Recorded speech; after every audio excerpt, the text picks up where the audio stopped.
Chris the Nightmare Ariola, and you're watching Mission Boxing Today on YouTube. Heavyweight boxing fans, what's the deal? All right, man. So I made a Hughie Fury video a few days ago, and I was reading some of the comments on it. And again, I don't expect nobody to agree with me, or everybody to agree with me. But a lot of people on there were saying that Hughie Fury has a great jab and good legs, so therefore he beats pretty much everybody in the division. And my thing is, and Hughie's still young, man. He's still learning the game. I understand that Tyson Fury's his cousin, and he has his father training him, and they have a great camp, and they have lineage of fighters in their family. I understand that, but that doesn't necessarily mean that you're going to be a great fighter. It doesn't necessarily mean he's going to be able to duplicate what Tyson Fury was able to do. Maybe he's a little bit more mentally stable than his cousin, but as far as being in the ring, I still think Tyson Fury is the better fighter. To this point, doesn't mean that Hughie cannot get better, but I think he needs to improve physically as far as his strength.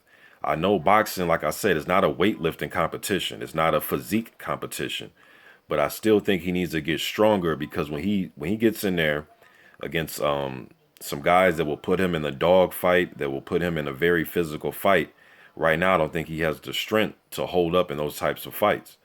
You look at his fights like with Cassie, the fight with Rodinko. Once fights get really physical with, when fighters get really physical with Hughie, man, I don't think right now he's going to be able to handle it. I still think he needs to get seasoned a little bit more and get a little bit stronger up top.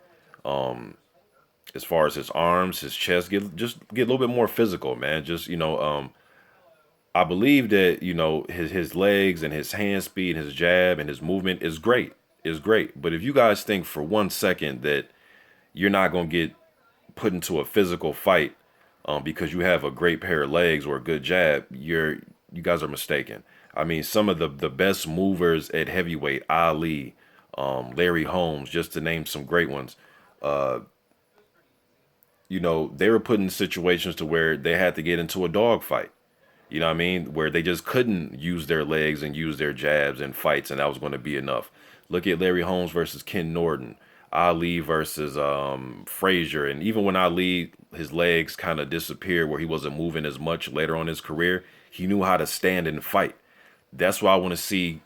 That's what we want to see if Hughie Fury can do. Can he stand and fight with the big heavy bangers?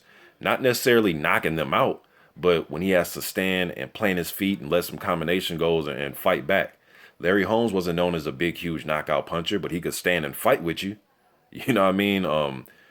He would get knocked down and get back up and finish fights. He did it with Shavers. You know what I mean? So, and then Ali, he would get rocked and get, pushed up against the ropes, and it wasn't easy in all this fight, you know what I mean? And Hughie Fury, he's not going to just be able to depend just solely on his legs and jab. I mean, come on, you guys, man.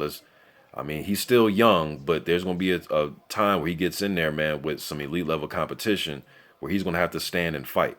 And we're going to see where his chin's at, and we're going to see if he's able to do that. Because to me, I don't think you're just going to be able to use your legs and your jab in every fight, and it's going to be that easy. You know what I mean? I just don't see that. Even Vladimir Klitschko, a guy likes to use his legs and use his jab. Look at the Samuel Peter fight when years ago.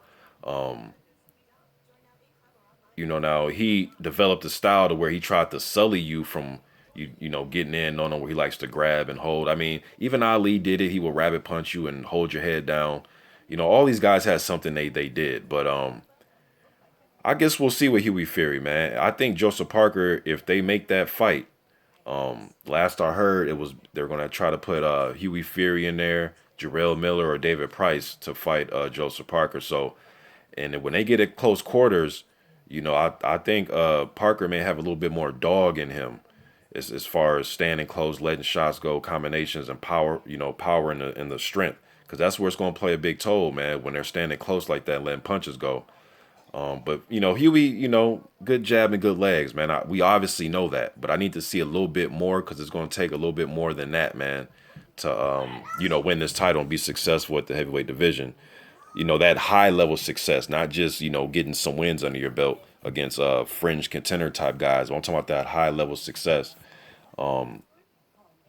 Just my opinion, I like Hughie, man. I really do like him as a fighter, but I just think some of you think just great legs and a jab is good enough.